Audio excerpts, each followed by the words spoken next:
Hey guys, welcome to week 2 of our flow sequence. So last week we went over child's pose. This week we will be going over broken table. So we'll come on to all fours. Notice that my wrists are directly underneath my shoulders, so I'm not leaning forward. I'm also not leaning back. So wrists under the elbow, under the shoulder. My knees are about hip distance apart. My feet are in line with my knees, about hip distance apart. And then my hips are directly over my knees. So we're not like this. We're also not here.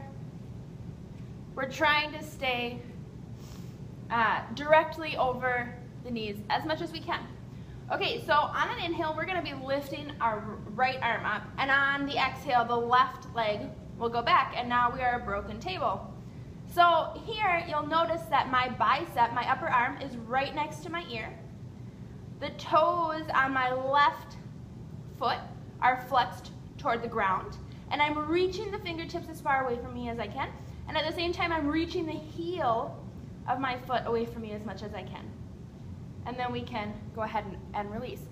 So while we're in this pose, I'll show you this way. We are coming up.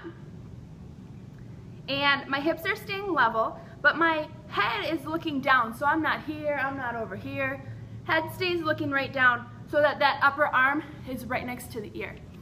Now, hips level. Let me just say something else about that. So as we come up, we don't want to be opening up.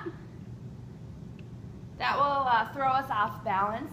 And it's also not using the core muscles as much as we want to be using them. So to do this over this week, I want you to think about being in tabletop here, and then we take an inhale, we lift the arm, we exhale, we kick the leg back, and we're in broken table.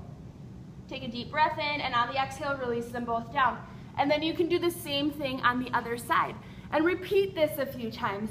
You will feel that your shoulders may start to feel a burn, which is not necessarily a bad thing. We're strengthening our shoulders for the rest of our flow sequence.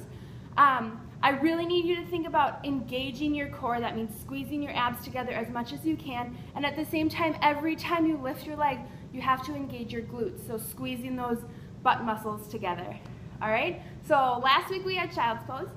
This week we had broken table. And next week we'll be working on downward facing dog. So be on the lookout for it. And good luck this week.